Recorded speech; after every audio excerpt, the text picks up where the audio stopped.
7 ترجمہ انورٹڈ کاما کہو کہ جو بھی جبرائیل علیہ السلام کا دشمن ہے وہ در حقیقت خدا کا دشمن ہے، کیونکہ اس نے اللہ کے حکم سے قرآن کو تمہارے دل پر نازل کیا ہے، انورٹڈ کاما کلوز ہو گیا۔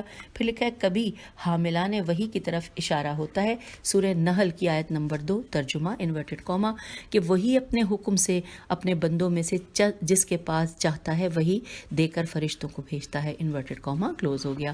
اب آگے چلتے ہیں، لکھا ہے روایات اور نہج البلاغہ کے بعض خطبوں میں بھی اس معانی کی طرف اشارہ ہوا ہے، متوجہ رہیں کہ اس مقام پر قضا اور امر الہی سے مراد فرمان و دستور الہی و شریعت ہے، فرمان تکوینی مراد نہیں، جس کا بعض مفسرین نہج البلاغہ نے احتمال دیا ہے، کیونکہ یہ بات سابق الذکر جملوں میں جہاں فرشتوں، اصل میں یہ میں رکی اس لیے کہ یہاں پہ تھوڑا سا انک پھیلی ہوئی ہے، یہاں پر جہاں پہ لکھا ہے سابق، تو میں نے تھوڑا سا ٹائم لیا پڑھنے میں، تو پھر دوبارہ پڑھتے ہیں، کیونکہ یہ بات سابق الذکر جملوں جہاں فرشتوں کو وحی الہی کا امین ٹھہرایا گیا ہے سے مناسبت نہیں رکھتی، اور مولا علیہ السلام کے کلام میں مختلف ہونا جو مادہ اختلاف سے ہے، اس کا مطلب رفت و آمد ہے، یعنی آمد و رفت ہے۔ اس کے بعد فرشتوں کے تیسرے گروہ کی طرف اشارہ ہوتا ہے۔ آئیے مولا کے خطبے کا یہ اگلا پارٹ پڑھتے ہیں۔ اس میں ترجمہ ہے کہ ان میں سے بعض بندگان خدا کے محافظ اور بہشت کے دربان ہیں۔ یہاں پہ جبکہ خطبے کے جو الفاظ ہیں وہ عربی میں ہم دیکھ لیتے ہیں کہ وَمِنْهُمُ الْحَفَظَةُ لِعِبَادِهِ وَالسَّدَنَةُ لِأَبْوَابِهِ جِنَانِهِ، اور اس کے ساتھ ہی اب آگے چلتے ہیں، لکھا ہے لفظ حفظتو جمع حافظ نگہبان کے معنی میں آیا ہے۔ یہاں دو معنی لیے جا سکتے ہیں، ایک یہ کہ بندوں کے محافظ اور ان کے اعمال کے نگران کے جو اعمال کو لکھتے ہیں، جیسا کہ سورہ طارق میں ارشاد ہوتا ہے، سورہ طارق کی آیت نمبر 4 کہ ان کل نفس لما علیہا حافظ، یہ ہر نفس کے اوپر ایک نگہبان مقرر ہے۔ اور اسی طرح سورہ انفطار میں ارشاد ہوتا ہے آیت نمبر 10 اور 11 میں انورٹڈ کاما تمہارے اوپر نگہبان مقرر ہیں اور کہ جو تمہارے اعمال کو لکھتے ہیں، مسلسل لکھتے ہیں کہ وَإِنَّا عَلَيْكُمْ لَحَافِظِينَ كِرَامًا كَاتِبِينَ، اور اس کے بعد آگے لکھا ہے یہ آیت سورہ انفطار کا ہم نے آیت بھی پڑھ لی، ترجمہ بھی، پھر لکھا ہے دوسرے وہ نگہبان ہیں جو بندگان خدا کو آفات و بلیات اور مختلف حادثات دنیاوی سے محفوظ رکھتے ہیں، اگر یہ نہ ہوتے تو بربادی ہمیشہ انہیں گھیرے رہتی۔ اس لیے سورہ رعد میں پروردگار ارشاد فرما رہا ہے، آیت نمبر 11 ہم پڑھتے ہیں، ترجمہ کہ انورٹڈ کاما انسان کے لیے کچھ نگہبان مقرر ہیں جو کہ ان کے آگے پیچھے اللہ کے حکم سے حفاظت کرتے ہیں، انورٹڈ کاما کلوز ہو گیا۔ پھر لکھا ہے لیکن پہلا معنی اپنے سابقہ معنوں کے ساتھ جو وحی اور شرعی تکالیف کے ساتھ تعلق رکھتا ہے، اور اس کے بعد کا جملہ جو بہشت اور اعمال کی جزا کی طرف اشارہ ہے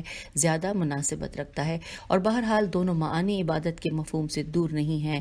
پھر لکھا ہے سدنتن سادن کی جمع ہے جس کے معنی دربان کے ہیں، اور جنانن بروزن کتاب جنت یعنی بہشت کی جمع ہے۔ اس تعبیر سے معلوم ہوتا ہے کہ اللہ تعالیٰ نے کئی بہشتیں بنائی ہیں۔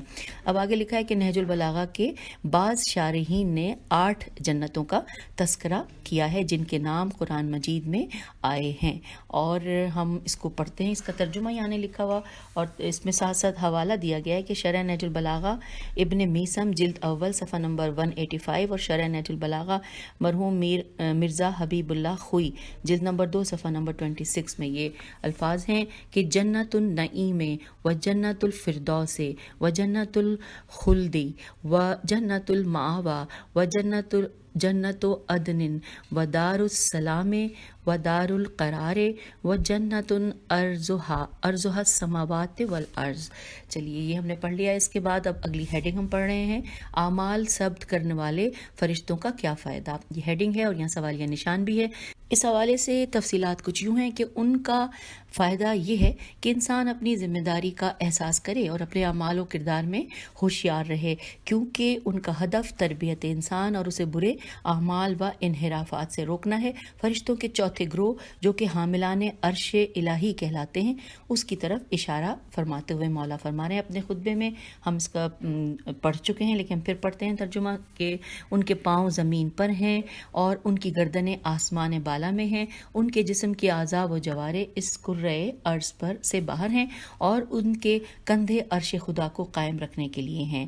اب لکھا ہے، یہاں انورٹڈ کاما کلوز ہو گیا، مولا کے الفاظ پہ لکھا ہے کہ ان اوصاف کے بیان میں مزید ارشاد ہوتا ہے کہ ان کی آنکھیں عرش کے آگے جھکی ہوئی ہیں اور انہوں نے اپنے بالوں میں خود کو چھپایا ہوا ہے، انہیں اور ان سے مرتبے میں کم فرشتوں پر عزت اور قدرت کے حجاب پڑے ہوئے ہیں۔ انورٹڈ کاما یا کلوز ہو گیا۔ ساتھ ہی لکھا ہے، مزید تعریف کرتے ہوئے مولا فرما رہے ہیں اسی خطبے میں کہ ان کی تعریف اتنی ہے کہ وہ اپنے پروردگار کی تصویر ہرگز نہیں بناتے، اور ساتھ میں یہ لکھا ہے کہ مخلوق کی صفات کو اس پر جاری نہیں کرتے، اسے کسی مکان میں محدود نہیں کرتے اور نہ مثالوں سے اشارہ کرتے ہیں، بلکہ ان کی روحانی قدرت فوق العادہ، الف لام عین الف دال ہے، فوق العادہ ہے کہ کوئی بھی اس مقام کو حاصل نہیں کر سکتا۔ بس اسی دلیل کی بنیاد پر حاملان عرش الہی کے اہل قرار پائے ہیں۔ در حقیقت انہوں نے توحید کے بلند ترین مقام کو سمجھا ہے جو کہ تمام بندگان الہی بالخصوص بلند پایا انسانوں کے لیے شائستہ ہے۔ وہ کسی بھی طریقے سے خدا کی شبیہ اور مثال کے قائل نہیں ہیں اور نہ ہی اس کی ذات و صفات میں محدودیت کے قائل ہیں، اور اسے اپنے وہم و گمان سے بالا تر سمجھتے ہیں، کیونکہ جو بھی انسان یا فرشتے کے خیال میں آئے وہ مخلوق ہے اور خدا مخلوق سے بالا تر ہے۔ عرش کیا ہے، حاملان عرش الہی کون ہے، اور اس جملے میں ذکر شدہ عظمت سے کیا مراد ہے، یہ وغیرہ آئندہ نکات سے متعلق موضوع میں بیان ہوں گے۔ تو یہاں پر سامعین، ہم نے ترجمہ و تفسیر اس خطبے کے جو ہم نے یعنی خطبہ نمبر 1 ہم پڑھ رہے ہیں اور اس کا 8واں حصے کو ہم نے پڑھ رہے ہیں، اس میں ترجمہ اور تفسیر مکمل ہوئی، اور اب آگے ٹائم ہے تو ہم نکات بھی اسی ریڈنگ کی نشست میں پڑھ لیتے ہیں۔ یہاں پر لکھا ہے کہ نکات میں ہے فرشتے کیسے ہوتے ہیں۔ سب سے پہلے ہیڈنگ ہے، لکھا ہے قرآن مجید کی آیات میں فرشتوں کے اوصاف، خصوصیات، اعمال و افعال اور ان کی مختلف ذمہ داریوں کے بارے میں بہت کچھ آیا ہے۔ اگر ان کو جمع کیا جائے تو ایک مستقل کتاب بن سکتی ہے۔ روایات میں بھی فرشتوں کے اوصاف، اعمال اور مقامات کے بارے میں بہت کچھ ملتا ہے، لیکن کہیں بھی ان کی ماہیت سے متعلق نہیں ملتا۔ چنانچہ اس دلیل کی بنا پر ان کی ماہیت کے متعلق دانشوروں میں بحث و مباحثہ پایا جاتا ہے۔ علم کلام کے اکثر علماء نے انہیں لطیف جسم سے تعبیر کیا۔ بعض تعبیرات میں فرشتوں کے لیے کلمہ نور استعمال ہوا ہے، جس سے ان کے اصل مادے کی تشکیل مراد لی گئی ہے۔ اب یہاں پر ایک ورڈ لکھا ہوا ہے یہاں پہ کہ الملک جسم نوری، فرشتہ ایک نوری جسم ہے، اور یہ اس کا حوالہ ہے بہار الانوار جلد 56 صفحہ نمبر 202 باب حقیقت ملائکہ، یہ جو ہم نے پڑھا۔ اب اس کے بعد لکھا ہے کہ علامہ مجلسی نے یوں بیان کیا ہے کہ امامیہ اور دیگر مسلمان سوائے چند فلسفیوں کے فرشتوں کے بارے میں اجسام لطیفہ نوری کے قائل ہیں، اور یہ کہ وہ مختلف شکلوں میں آ سکتے ہیں، البتہ نبی اور اوصیاء کو وہ دکھائی دیتے تھے۔ ایک دوسری تعبیر کے مطابق فرشتے جسم نوری، جبکہ جن جسم ناری اور انسان کا جسم عناصر اربعہ سے مرکب ہے۔ ایک دوسرا قول جو تمام فلسفے سے مربوط ہے کہ ملائکہ جسم و جسمانیات سے خالی ہوتے ہیں۔ مرحوم خوئی شارح نہج البلاغہ منہاج البراءہ سے نے 6 اقوال اس سلسلے میں نقل کیے ہیں، جن کے قائل افراد بہت کم ہیں۔ بے شک قرآن نے فرشتوں کے اعمال و اوصاف اور خصوصیات وجود کو بیان کیا ہے جو غیبی امور میں سے ہیں، اور ان صفات خصوصیات کو بغیر دلیل نقلی کے ثابت نہیں کیا جا سکتا۔ قرآن مجید نے ان کے لیے یہ خصوصیات بیان کی ہیں، یہ کل 6 ہیں، ہم پڑھتے ہیں۔ نمبر 1 عاقل اور باشعور ہیں، 2 مکمل طور پر خدا کے فرما بردار ہیں اور کسی صورت میں خدا کی معاصیت نہیں کرتے ہیں، 3 اللہ کے حکم سے اہم ذمہ داری اور مختلف قسم کے اعمال انجام دیتے ہیں، یعنی بعض حاملان عرش ہیں، بعض مدبرات امر ہیں، بعض روح قبض کرتے ہیں، بعض بشر کے اعمال کا حساب کتاب کرتے ہیں، بعض انسانوں کو خطرات سے بچاتے ہیں، بعض جنگوں میں مومنین کی امداد کرتے ہیں، بعض سرکشوں اور تجاوز کرنے والوں پر عذاب نازل کرتے ہیں، بعض وحی الہی کو انبیاء علیہ السلام تک پہنچاتے ہیں۔ چوتھے نمبر پہ لکھا ہے تمام فرشتے ایک سطح کے نہیں بلکہ ان کے مختلف درجات اور حیثیتیں ہیں۔ 5ویں نمبر پہ لکھا ہے تسبیح اور حمد الہی مسلسل انجام دیتے ہیں۔ 6 ہے کبھی انسان کی صورت میں یا دوسری صورت میں انبیاء علیہ السلام اور کچھ منتخب انسانوں پر ظاہر ہوتے ہیں، جیسے حضرت مریم سلام اللہ علیہ پر فرشتہ ظاہر ہوا، اور دیگر اوصاف جن کی تفصیل اس مختصر بحث میں نہیں سما سکتی۔ اگرچہ یہ بحث کے فرشتے جسم رکھتے ہیں یا نہیں اس کا کوئی اثر نہیں ہے، کیونکہ آیات و روایات کا ظاہر تفسیر کے بغیر سمجھ میں آتا ہے کہ یہ فرشتے مادی نہیں ہوتے اور جسم و جسمانیت سے مبرہ بھی نہیں ہیں، کیونکہ جسم و جسمانیت کے لیے زمان و مکان لازمی جز ہے جو آیات و روایات میں ان کے لیے بیان ہوا ہے۔ آگے چلتے ہیں، لکھا ہے خطبہ اشباہ، الف شین بے الف ہے، خطبہ اشباہ میں اور مولا علی علیہ السلام کے دیگر کلام میں بعض تعبیرات کی تائید ہوتی ہے، اور قرآن کے مطابق ملائکہ پر اجمالی طور پر اعتقاد رکھنا اسلامی تعلیمات کا حصہ ہے۔ چنانچہ ارشاد ہے انورٹڈ کاما کہ ہمارے پیغمبر محمد صلی اللہ علیہ وآلہ وسلم جو کچھ ان پر ان کے پروردگار کی طرف سے نازل کیا گیا ہے اس پر ایمان لائے، اور ان کے ساتھ مومنین بھی سب کے سب خدا اور اس کے فرشتوں اور اس کی کتابوں پر اور اس کے رسولوں پر ایمان لائے۔ یہ سورہ بقرہ کی آیت نمبر 285 کا ہم نے ترجمہ پڑھا۔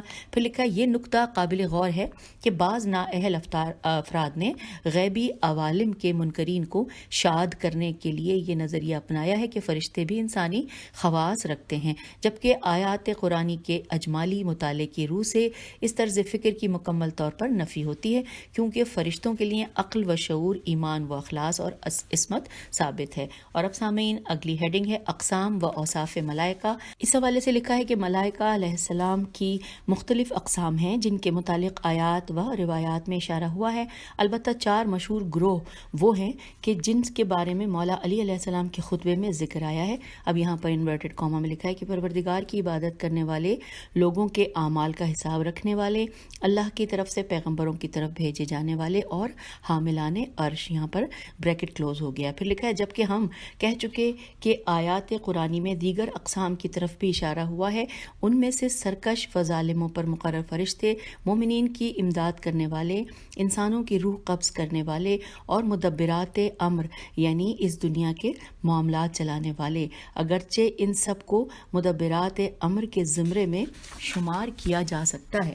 سنت الہی یہ ہے کہ وہ اپنی قدرت و عظمت اور مقاصد کی نشاندہی اور اس دنیا کے امور ان فرشتوں کے وسیلے سے انجام دیتا ہے جو ان کے حکم کے سامنے بغیر کسی سستی، کمزوری، سہو و نسیان اور کجی کی سر تسلیم خم ہیں۔ ان گروہوں میں سے ہر ایک منظم اور معین نظام کے تحت گامزن ہے، چنانچہ کبھی کبھی انسان فرشتوں کے مختلف گروہوں کی سرگرمی اور منظم امور سے اپنے اندر احساس کمتری محسوس کرتا ہے کہ اس وسیع دنیا اور حق کے لیے کام کرنے والے خدائی لشکر اور اللہ کے فرما بردار بندوں میں سے کیا حیثیت رکھتا ہے اور کس کام کا ہے۔